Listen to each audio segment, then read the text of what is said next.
고린도후서 2장 5절부터 17절까지 말씀입니다.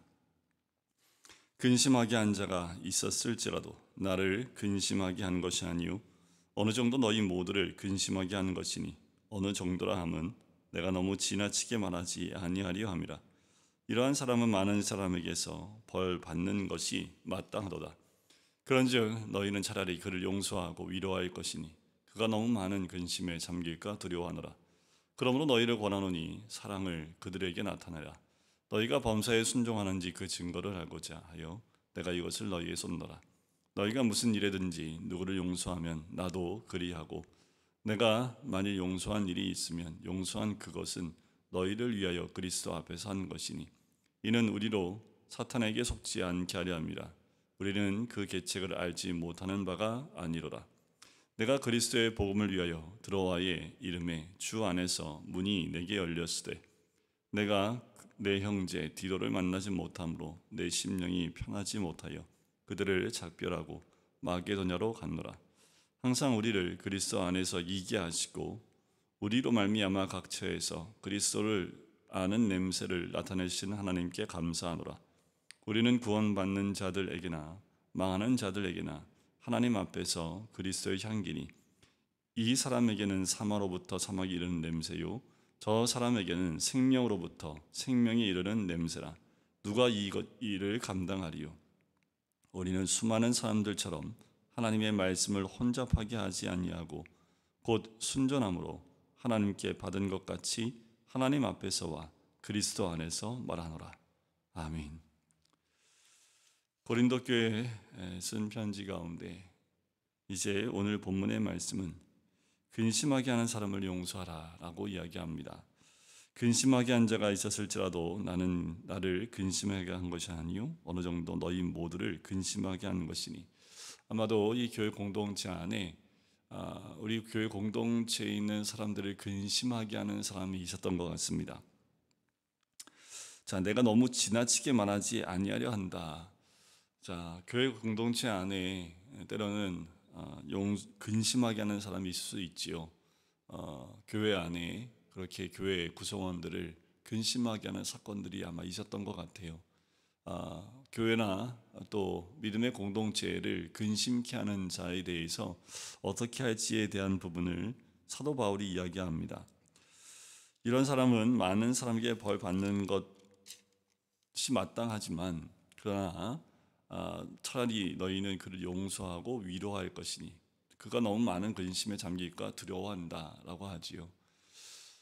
그가 잘못해서 사람들이 근심케 하는 죄를 범했다 할지라도 그가 그것 때문에 낙심하여 믿음에서 떠나지 않기를 원하는 것이 사도 바울의 마음입니다. 근심하게 하는 일이 없으면 좋지만 공동체 안에 또 사람들의 모임 가운데 이런 일이 있을 수 있지요. 왜냐하면 11절에 보면 사탄에게 속지 않게 하려 함이라 라고 얘기를 하지요.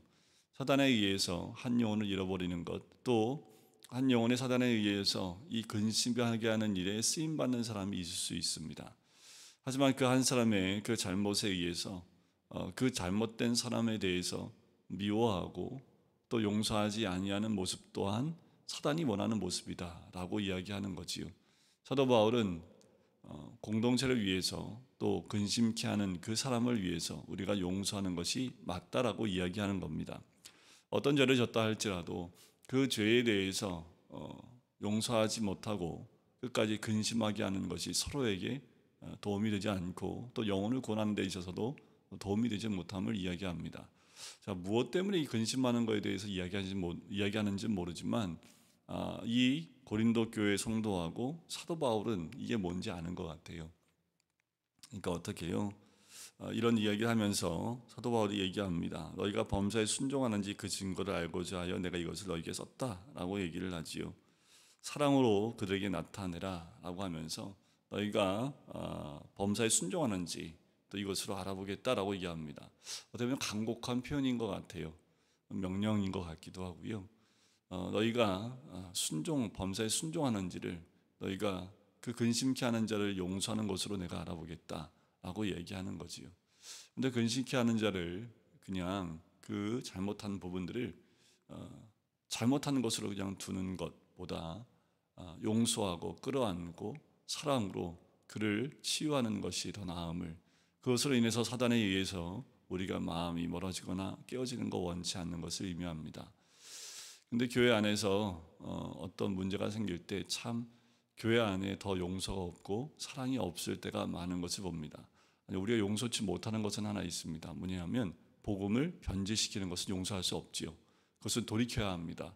회개하고 돌이키면 받아줄 수 있지만 그렇지 않으면, 그 회개하지 않으면 복음을 변질케 하는 자에 대해서는 우리가 단호함이 있어야겠지요.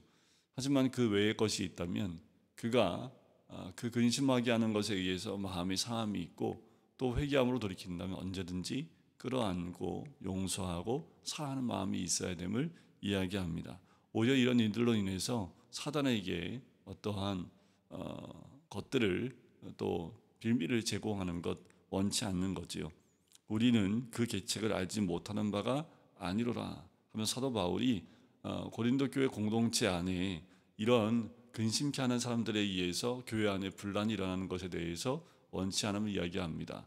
그러면서 사도 바울이 이제 3차 선교여행 가운데 드로아라는 지방에 들어가게 되는데 12절에 보면 내가 그리스도의 복음을 위하여 드로아가 이르렀는데 주 안에서 문이 내게 열렸다. 드로아라는 곳 제 2차 선교여행 때 들렸던, 드로아에서 환상을 보고 마게도냐로 건너갔던 그 드로아입니다. 3차 선교여행 때 에베소에서 대부분의 많은 선교의 시간들을 보내다가 이제 다시 아가야 지방, 고린도 교회에 있는 지방까지 가기 위해서 올라가는 길에 드로아에 들었는데 드로아에서 복음을 위해서 문이 열렸던 것 같아요. 그 말은 복음을 전할 수 있는 길이 열렸는데 안타깝게도 내 형제 디도를 만나지 못함으로 내 심령이 편하지 못하였다라고 얘기합니다. 복음의 길이 열리긴 했는데 함께 해야 될 사람이 없었기 때문에 한계가 있었음을 얘기하지요. 복음을 전해도 마찬가지입니다. 주의 사역을 하는 것도 마찬가지예요. 혼자서 하는 것이 아니라 함께 하는 것이기 때문에 사도 바울이 문이 열려서 복음을 전하려 했지만 아마 복음 전했던 것 같습니다. 하지만 형제 디모데를 만나지 못해서 마음의 심령에 편치 못해서 그것을 더 복음을 전하지 못하고 그들을 작별하고 마게도냐로 갔다라고 얘기를 해요. 그러면서 14절부터 17절까지는 사도 바울의 자신의 사도직에 대한 부분들에 대한 인식에 대해서, 복음을 들고 복음을 전하는 자들에 대해서 어떠한 인식을 갖고 있는지를 이야기합니다. 14절에 보면 항상 우리를 그리스도 안에서 이기게 하시고, 항상 그리스도 안에서 이기게 하시지요. 복음으로 승리케 하신다라는 겁니다. 이거는 세상의 논리대로 전쟁에서 이겼다는 개념이 아닙니다. 그리스도 안에서 복음으로 그들에게 나아갈 수 있는 것, 그것이 이기는 거지요. 복음을 알지 못하고 믿지 않는 자들에게 복음을 전하여 그들이 복음을 믿음으로 받아들인다면 그것은 승리하는 거죠. 이기게 하시는 거지요. 또 우리로 말미암아 그리스도를 아는 냄새를 나타내시는 하나님께 감사하노라. 사도 바울이 가는 곳마다 그리스도를 아는 냄새를 풍긴다라는 거예요. 냄새는 보이지 않습니다. 그런데 그냥 그 냄새는 있는 것만으로도 냄새가 나는 거지요. 사도 바울이 굳이 어떤 것을 보이려고 하지 않아도 사도 바울이 가는 곳, 사도 바울이 있는 곳은 늘 그리스도를 아는 냄새가 풍겨난다라는 겁니다. 사도 바울만 있으면 여기서 냄새가 나는데 예수라는 냄새가 나라는 그 냄새가 점점 나기 시작한다라는 거죠. 그것을 15절에 이렇게 표현합니다. 구원받는 자들에게나 망하는 자들에게나 그 하나님 앞에서 그리스도의 향기니, 16절 이 사람에게는 사망으로부터 사망이 이르는 냄새, 저 사람에게는 생명으로부터 생명이 이르는 냄새라 누가 이 일을 감당하리요. 이 냄새가 나요. 이 향기가 나는데 이게 어떤 사람에게는 어떤 향기입니까? 사망이 이르는 냄새가 되고 어떤 사람에게는 생명이 이르는 냄새가 됩니다. 이 헬라어의 이 단어 그리스도의 향기라는 이 향기라는 말이 어떤 의미를 이들이 염두에 두고 사도 바울이 얘기하냐면, 당시의 로마 사람들에게는 이 말이 굉장히 무슨 말인지 정확히 아는 말입니다. 뭐냐면 로마 사람들은 호전적이었고 또 전쟁에 나가서 승리하고 로마로 돌아오지요. 중요한 건 뭐냐면 로마의 군인들이 돌아올 때 멀리서부터 이것이 어떤 전쟁의 결과가 어떠한지를 알 수 있습니다. 어떻게 하냐면 그들이 오기 전에 그 군대가 로마로 들어올 때 어떤 냄새를 풍깁니다. 이 냄새를 풍기는데 아주 독특한 냄새를 풍겨요. 멀리서부터 이 냄새가 나면 사람들이 기뻐해요. 왜냐하면 승리하고 돌아오는 냄새이기 때문에 이 향기가 나기 시작을 하면 로마 군인이 승리했구나.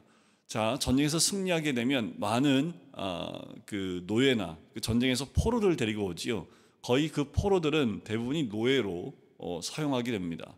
그러니까 포로들을 잡아서 끌고 오겠지요. 자, 포로를 잡아서 끌고 올 때 로마에 가까이 오면서부터 이 냄새를 풍기기 시작을 합니다. 그럼 로마 시민들은 이 전쟁에서 승리했고 많은 탈취물들과 함께 포로를 잡아오는 거라는 것을 미리 알고 환호하기 시작을 합니다. 그런데 그 냄새는 포로로 잡혀오는 자들에게는 사망의 냄새입니다. 더 이상 어찌할 수 없는 거예요. 끌려오고 있는 현실 가운데 어떤 냄새가 나는데 이 냄새가 자기들한테는 사망에 이르는 냄새가 될 수밖에 없죠. 포로로 잡혀오니까요. 하지만 로마 시민들한테는 그 향기가 어떤 향기예요? 승리의 향기입니다. 승리의 냄새예요. 그러니까 기뻐하고 즐거워할 수 있는 거지요. 똑같은 향기이지만 누구에게는 패배요, 절망의 냄새인데 누구에게는 승리요, 기쁨의 냄새가 되는 것처럼 그리스도의 향기가 그와 같다라는 겁니다. 그래서 이 그리스도의 향기는 믿는 자들에게는 향기로운 냄새, 생명에 이르는 냄새이지만 사망에 이르는 사람들에게는 이 향기는 사망에 이르는 냄새, 또 절망에 이르는 냄새가 될 수밖에 없다라는 거예요. 바로 그것이 그리스도의 향기라는 겁니다. 그래서 구원받은 자들에게나 망하는 자들에게 하나님 앞에서 나는 그리스도의 향기라. 저 믿는 자들에게는 이 사도 바울이 어떻게 해요? 생명의 냄새처럼 기쁘지요. 하지만 믿지 않는 자에게는 이 사도 바울이 어때요? 사망이 이런 냄새와 같이 싫어요.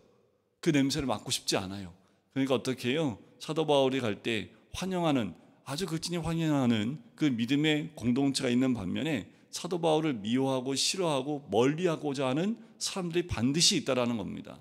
그것은 이 향기를 통해서 사람들이 안다라는 거지요. 그런데 우리에게도 이 그리스도를 하는 그 냄새가 있기를 주의 이름으로 간절히 축원드립니다.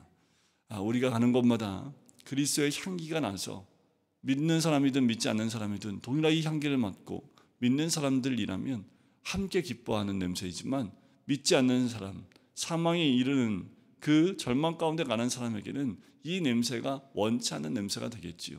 하지만 이 냄새는 모든 사람을 살릴 만한 향기입니다. 믿지 않는 자들, 절망으로 가는 자들에게 이 복음을 통해서 이들에게도 생명이 이르는 냄새로 바뀔 수 있도록 이 그리스도의 향기를 많은 사람들에게 드러내는 것이 사도 바울의 역할이었고 복음을 전하는 자들의 역할이며 그리스도인들의 역할임을 드러냅니다. 사도 바울은 복음을 복잡하게 만드는 사람이 아닙니다. 17절에 보면 수많은 사람들처럼 우리는 하나님 말씀을 혼잡하게 하지 아니한다. 하나님 말씀은 순수합니다. 예수 그리스도, 십자가, 보혈, 구원 아주 단순합니다. 그런데 여기에 율법이 들어가고 할례가 들어가고 전통이 들어가고 해서 그 복음을 굉장히 복잡하고 혼잡하게 만들어서 사람들 하여금 헷갈리게 만드는 사람이 있는 반면에 우리는 그렇지 않다는 거예요. 순전함으로 하나님께 받은 것 같이 하나님 앞에서와 그리스도 안에서 말한다. 바로 이것이 사도 바울이 가지고 있었던 그리스도의 향기입니다. 아주 명료하고 아주 깨끗한 냄새, 향기입니다. 그리스도의 향기만이 드러나요. 그런데 수많은 사람들은 이 향기에 다른 것을 섞어서 아주 오묘한 냄새를 내는데 이 사람들로 하여금 더 헷갈리게 만든다라는 거지요. 사도 바울은 그렇지 않다라는 겁니다. 오늘 우리 삶 가운데 이런 그리스도의 향기, 순전한 향기, 그리스도를 하는 냄새가 우리 삶 가운데 있어서 누구를 만나든 그 향기를 드러낼 뿐만 아니라 우리 공동체가 모였다면 이 공동체 안에 더 진하게 그리스도 하는 냄새인 향기가 드러나야겠지요. 앞에 전반부에 얘기했던 것처럼 잘못하고 근심케 하는 자에게 이 그리스도의 향기는 사랑이고 용서입니다. 동일한 거지요. 우리 공동체 안에 그런 죄 가운데 또 근심케 하는 자가 있다 할지라도 그리스도를 아는 그 그리스도의 향기를 통해서 그에게도 돌이킬 수 있는 기회와 회복할 수 있는 기회를 주는 것이 마땅하다라고 사도 바울은 이야기하는 겁니다. 우리 모두는 살아있는 하나님의 향기로 이 땅 가운데 마지막까지 주의 복음을 나눌 수 있는 주의 백성 되시기를 주님의 이름으로 간절히 축원드립니다. 기도하겠습니다.